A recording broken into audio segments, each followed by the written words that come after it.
Welcome to this special closing session for today, featuring Gilbert Houngbo, President of the International Fund for Agricultural Development. I hope you had a chance to participate in the interactive workshops that just took place. If you missed them, recordings will be available shortly. So I'd like to introduce to you Ambassador Earthryn Cousin. She is Distinguished Fellow from the Chicago Council of Global Affairs. And congratulations to Ambassador Cousin. She is also among those that former executive directors of the World Food Program. And we're so excited for the 2020 Nobel Prize going to the World Food Program. Ambassador Cousin, you must be so proud. Thank you very much. And yes, I am peacock proud of the entire WFP, both past and present. This was a well-deserved honor and recognition for the hard work of the men and women of WFP who spend their time focused on saving lives and changing lives through food assistance.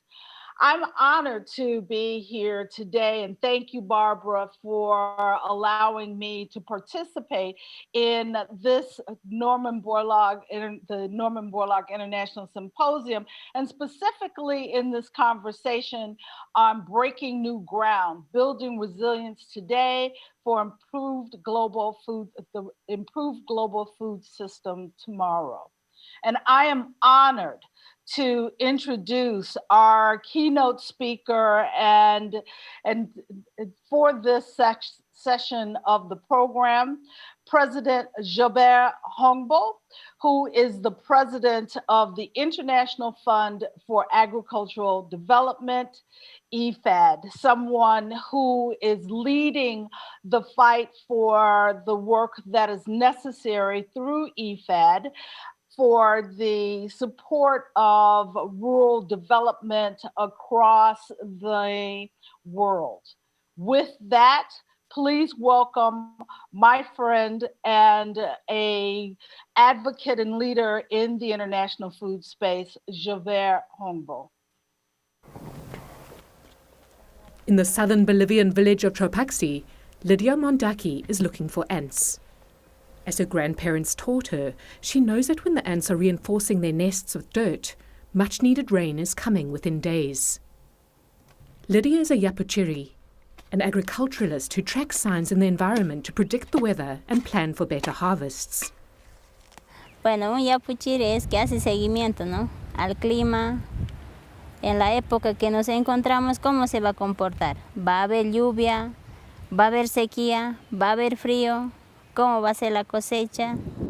Drawing on these traditional techniques has become increasingly important in Bolivia, where rains no longer come when they're supposed to, and sudden freezes and strong hailstorms further damage crops. These extreme changes in weather mean that once productive fields now lie fallow. 40% of the population is already directly impacted by climate change, and by 2030, almost a third of the country is predicted to be affected by a persistent drought. For Lydia, drought has already come. As a peach farmer, she has witnessed how a lack of water is affecting her trees, with an increase in fungus and pests. Quisiéramos que vuelva esos años que sabían ser más antes, más lluviosos, más cosecha, más haciendas sabía haber, todo sabía haber más. Ahora no hay, ¿no? While farmers can't go back in time, they can adapt through a collaboration between the Bolivian government and the UN's International Fund for Agricultural Development, or IFAD. Yapuchiris and other farmers are now using their ancestral knowledge to take real action to adapt to climate change and preserve and restore their farmland. With the support of technical experts from the program, farmers use their insights gained from monitoring the environment and predicting the weather to create talking maps, visual representations of their community's past, present and future. Through this process, they develop their own plans for adaptation. Es muy importante para las comunidades donde ellos mismos puedan planificar. Ahora estamos en tiempo de sequía y hay muchos desastres naturales, se podría decir, y ellos necesitan planificar, pero de acuerdo a sus ideas, de acuerdo a sus conocimientos de ellos, y cómo ven a su comunidad y cómo quieren verla al futuro. Communities bring their talking maps to a competition like this one, where their proposals are judged by technical experts, the best ones receiving financial and planning support from the program and the local municipality. Through this process, 6,000 hectares of agricultural land have already been preserved or restored to increase resilience. Lydia's community was successful with its proposal and has now built 2 reservoirs to serve nearby families. Today, her plots of peach trees are part of a community rotation of water use. The family has been able to till new land covered in semi-shade netting, where she is planting new peach trees to improve her income, rejuvenate the soil, and protect the area from erosion. Para combatir el cambio climático se puede, bien, siempre y cuando que haya consentimiento de todos los humanos, ¿no? By combining their traditional knowledge with the planning tools of talking maps and financial support, more than 11,000 small-scale farmers like Lydia now have the opportunity to fight against the changing climate, building a better future for the next generation.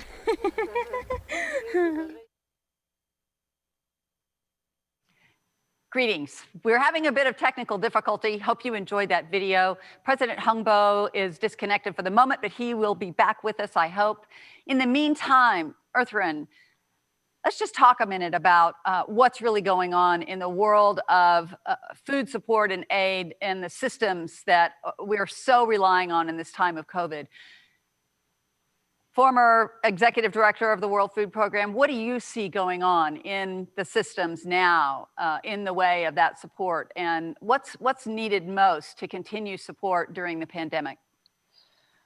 Well, and I appreciate this, the opportunity to discuss these issues. The Nobel Prize Committee, in awarding the laureate to the World Food Program, noted the need for global financial support for the work of WFP in order to ensure that the projections that the organization has identified of those who may not just go hungry, but actually starve as a result of both the economic and food challenges post-COVID, or during this COVID response, are not, if those financial commitments are not met. Just this morning, there was a series of releases from WFP regarding the need for $6.8 billion additional dollars in order to support the food needs of those who have been detrimentally impacted by the economic effects of COVID. The reality is, we saw in the early days of COVID that the long food chains, there were some threats and challenges to trade that did not materialize. But what we did, and that's the good news. The bad news is that as borders closed, as farmers had limited access to their fields and limited access to inputs, it affected the shorter value chains and the access to affordable food for particularly those who are financially vulnerable across the globe, particularly those who were already in acute food needs situations. Yes, and so this is what we hear. These that are already most vulnerable are suffering more now, and we know we need to build back better, as everyone says, in order to fix these cracks in the system. So what are some of the things that we're perhaps learning in this time where we can improve on the affordability, the accessibility, and continue that delivery as we try to improve the system now for the longer term? I tell you, Barbara, what I've gotten really excited about is that what COVID has forced us to do is to make the theory behind food systems a reality, a recognition that we just can't talk about increasing agricultural production without also addressing the issues related to logistics, including the logistics that affected the ability to deliver food at an affordable price to consumers. And those issues include things like storage and refrigeration that have become ever more recognized as critical to creating food systems beyond the farm gate and addressing issues beyond the farm gate that support the access to affordable, nutritious food. Specifically, as I said, storage, refrigeration, smallholder farmer irrigation, as well as viable markets that support the access to those consumers. The challenge has been what we have seen in the United States is true. Efficiency is not of a market alone is not enough. We also need to ensure that those markets are agile, that they have the ability to support the access that is necessary when there are issues or challenges in the system, like border closures or market closures, that will ensure that we don't lose all of the food that is in the supply chain, and that we have the capacity to provide that food on an as-needed basis to both the institutional markets as well as to individual consumers. And do we see, Earthren, do we see the shifts in investment that are needed happening now? Is there the recognition that you've got to build this infrastructure now? You have to provide on a ground level basis, the irrigation, the systems, et cetera. Is that shift happening at the multilateral level, the big institutions investing like IFAD? I mean, is that part of what President Houngbo would say if we can get him back? You could get him back. That is exactly what President Houngbo would say, is the need for additional investment in new market-based solutions that address the challenges that have been illuminated during COVID that we know are merely an example of the kinds of problems that we will see as a result of climate change. And I see President Houngbo is with us, so we'll let him specifically speak to these issues as he joins us, because I know he is going to speak specifically about the need for, as I said, that increased investment, but also we can't forget this, the need for new tools, the need for additional research and development that will allow us to leapfrog many of the challenges that were highlighted during in our food system during this COVID response. Mr. President, so glad to have you back. I am a poor for you. And as I just said to Barbara, I will turn this over to you for you to deliver your remarks now about how we build more resilience in smallholder farmers for both today and tomorrow. Over to you, Mr. President. Thank you so much. And once again, I don't know what's happened with this challenging IT system. Let me start by again congratulate you, Earthren, if I may, for this Nobel Prize. You were in our mind last Friday when this whole news come up. It's really, really gratifying, both you and David, and what you have been doing the past several years.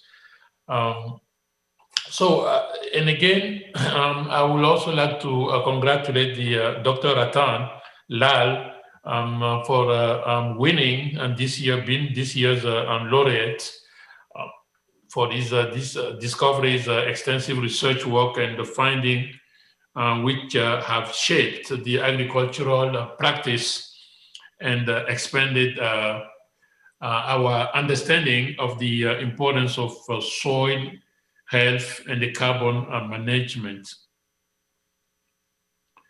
I would also like to add to my introductory words, congratulate you again in this time, Bertrand, for in your role as the distinguished fellow for the Chicago Council on Global Affairs. This is also one of the important things that you have been doing, and we are so grateful for here in the IFAD for the linkage we have with the through you with the council. As you may you may know, the announcement of the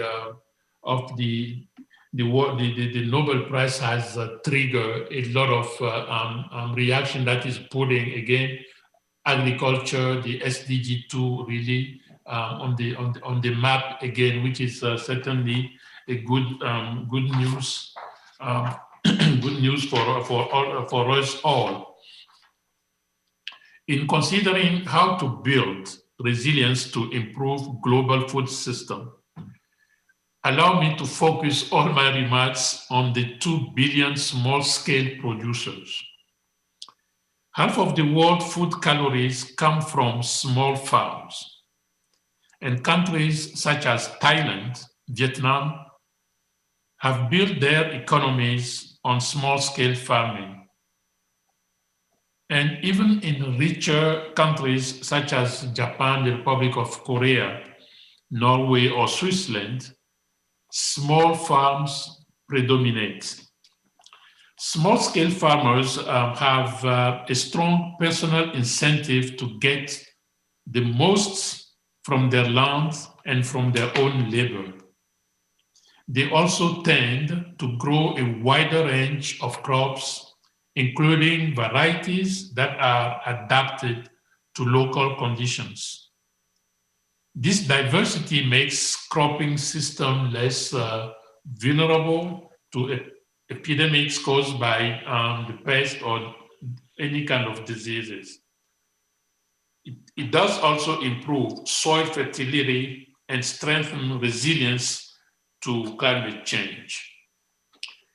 Today, with the global food trade disrupted by COVID-19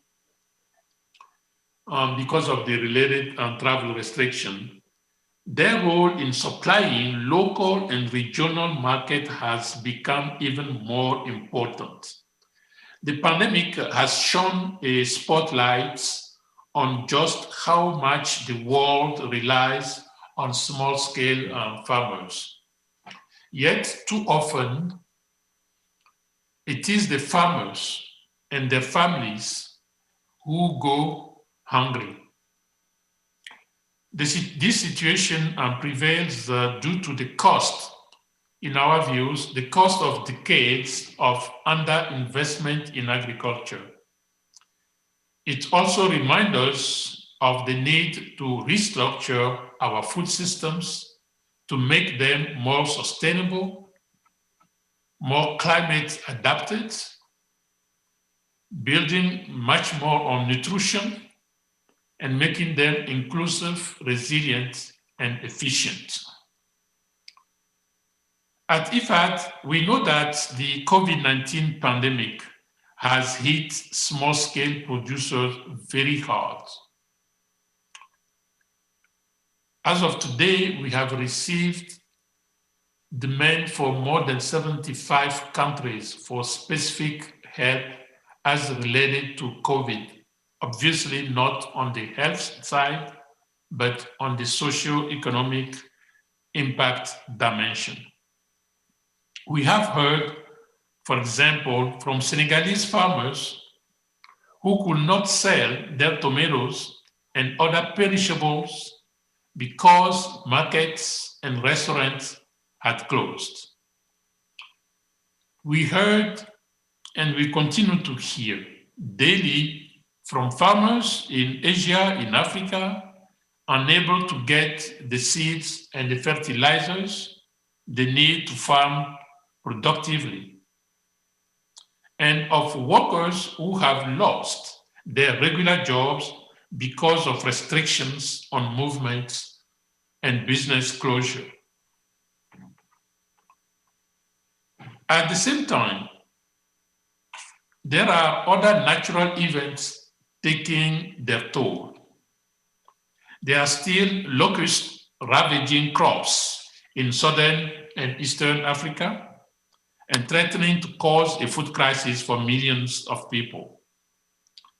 There are still climate shocks threatening food supplies, and much of Africa is emerging from its worst droughts in years.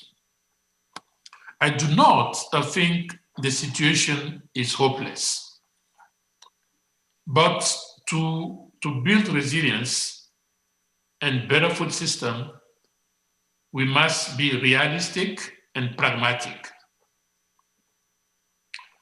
I hope you have seen the video. As the video of Lydia Mondak shows, small-scale producers can be resilient and productive even in the face of shocks beyond their control. They have so much knowledge we can complement to enhance their resilience. IFAD works with some of the poorest, most vulnerable and marginalized people in about 100 countries across the globe. And yet, every day we see people who are building better lives in the face of adversity. So there is hope. Lydia's story is not unusual for IFAD projects. And with more investment, it could and it should be the norm for even more. To be resilient, small-scale producers need what any business requires to be successful and create a cushion for hard times. This includes access to finance and savings. This includes insurance, information, tools, and technology. Farmers in developing or in developed countries, they can invest in their businesses because if disaster strikes, they have an asset, they have a base, an asset base, they have insurance, and they have financial services and social safety nets. But smallholders farmers in developing countries, often they do not. Because for most, it is too risky to try planting a new seed variety or diversifying into new crops or livestock. And when crisis does strike, these farmers are often forced to take drastic action, removing their children from school, selling their assets, or abandoning farming altogether.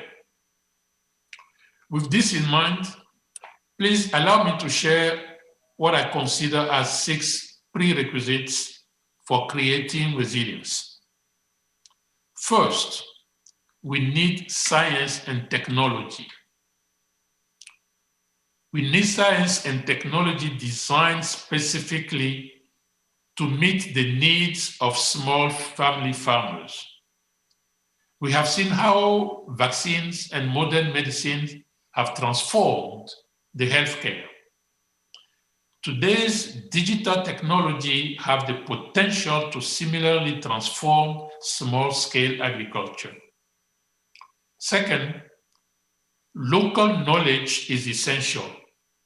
This is why farmers like Lydia are invaluable to scientists and to development workers. By working with them in partnership that respect all parties, we can augment the impact of science and technology and ensure that our interventions are effective. And this is especially true when we respond to climate change. And here, let me point out the special role of indigenous peoples. They also have knowledge of traditional foods that are rich in nutrients, as well as their traditions. They know that they must nourish Mother Earth if they want the earth to nourish them. Agriculture of the 21st century can learn from their sustainable and holistic practices. So that leads me to my third prerequisite.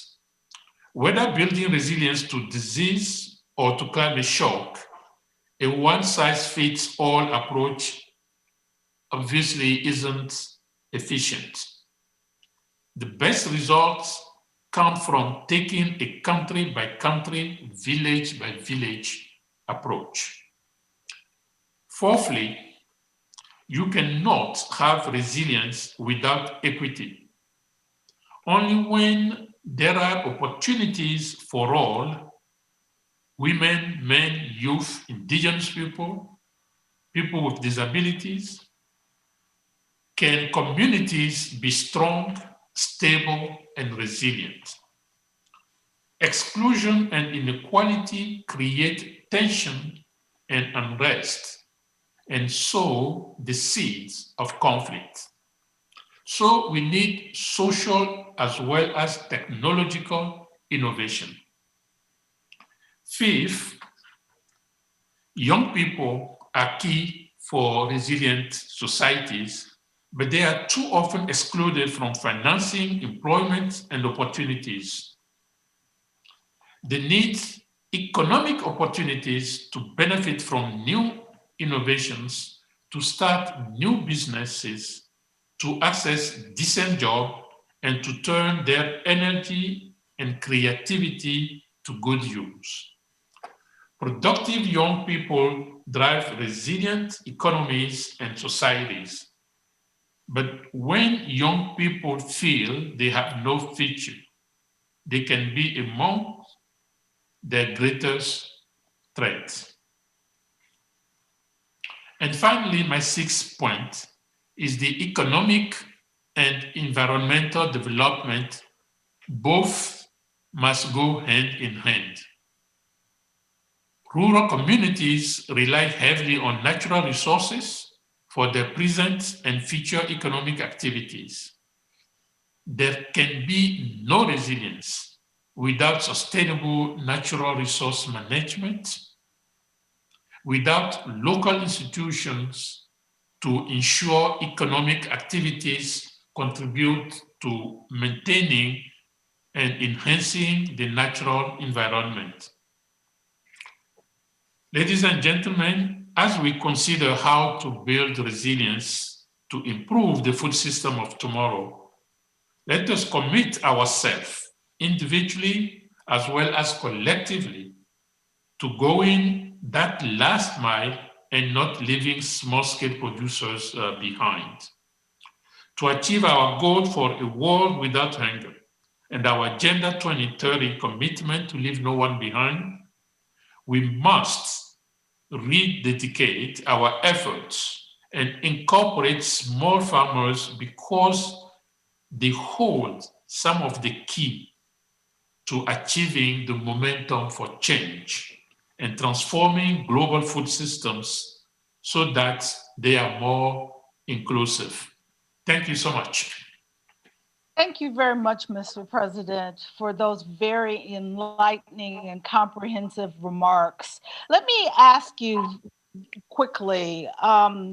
You spoke specifically about young people and women, and they're often talked about as necessary participants for creating a more resilient, sustainable food system. What specific programs, projects, investment is EFAD making and pursuing to attract more young people and women into productive, the sustainable food system that will help them overcome the challenges that you've identified? Thank you so much. First of all, it's important to know that both the women, the gender and dimension, and the youth are part of the four mainstreaming thematics that IFAD is focusing on. In addition to gender and youth, obviously climate change and nutrition. So being one of our four thematic area is already highlighting the importance that we attach to gender and youth. 51% of all our activities are for women on that. More specifically, what we are doing, 3 years ago, we decided to set up ABC Capital Fund, which is a total private sector based on Luxembourg law, and together with the European Commission, the government of Luxembourg, and some others, to really specifically invest in focusing on gender, women, and the youth, but totally now manage arm's length from IFAD. Ourselves in IFAD activity, we 2 years ago now have launched the private sector window with exactly the focus on youth employment. And what we are doing is using that window not only to create that employment for youth and focusing on women as a way to channel the energy, the innovation, but also by creating jobs, we do contribute to ensure that migration is not seen as a forced migration, rather something that you do voluntarily for us to avoid what we have been seeing in terms of migration. So those two thematic, I'm very, very glad that you are raising them. What we are noticing in part of the impact on COVID on our activity on the ground, in the rural area where 100% of our activity are, the first most affected are women. And because first of all, they were mostly our target. And the fact that we go through the women to really target the community on that. So our response again has to is obviously targeting those women that are mostly affected. So moving forward, when you look at it in terms of the challenge, the gap we have, it's important to remember that if I think the World Bank have made a study on that recently. If the women were to have the same productive resources as the men in the rural area, particularly in agriculture, we will have more than 150 million less people suffering from hunger and malnutrition. Over. Yes, and those are numbers that we all agree, and I appreciate the work that IFAD is doing to make those opportunities a reality. Let me if I can ask you one more quick question. Talked about technology. What role do you see for digitization in overcoming the challenges you identified for smallholder farmers, particularly related to access to seeds, finance, and information? And we have about a minute for you to give us that big, an answer to that big, broad question. You know, in a kind of a 1 minute, I would say that after what we have seen as impact from COVID, after COVID, if we do not step up digitalization in agriculture for smallholders, that will be a pity. What COVID has demonstrated for us is the role that digital agriculture, the role that digital has to play in agriculture. Mm-hmm. So not only we in IFAD, at least we were already in it, but clearly after COVID, I decided I need to step up. And we need to step up. We start working with last year's economic prize, Nobel Prize winner, Michael Kramer. That you might the name might ring a bell. And you know what is happening? For a long time, we have been seeing digital just like commercial farmers or those big enterprises. In fact, a lot of solutions are out there, scalable, that are adaptable for the small scale, from the land management through access to and the use of fertilizer and the seeds, deciding if and when, what quantity of water to use, through the technology or the storage and the access market information. Market information, that has already been quite advanced. But to having a holistic approach, this is the way. And I'm very glad you're asking this, not only from IFAD, I believe from all of us. As one lesson we learned from COVID is that we need to step up the use of digital in increasing the productivity, in making the ag a way of decent living for the small scale producers. Well, thank you, Mr. President. It was a pleasure to hear from you and to engage with you this afternoon. Thank you so much for having me. Thank you both so much for that engaging discussion. Your challenges to us are tremendous, President Houngbo, really. I think we're going to hang on to this statistic about 150 million less hungry if you invest in the women, and many other points about digital investment as well. Thank you all so much for joining us. Sorry we had a technical glitch. We're running a little bit over time. We're so glad you made it back with us, though. We appreciate your time, both of you. And we're going to continue on now. There's a numerous side events that have gotten started. We start in the morning with the 2020 Laureate Award Ceremony, 9 a.m. Central Time, and you can view it live on our website. And watch for that daily digest that you saw last Monday. You'll see another one coming up at the end of today. Thank you again, and we look forward to the ongoing discussions. Get to your side events.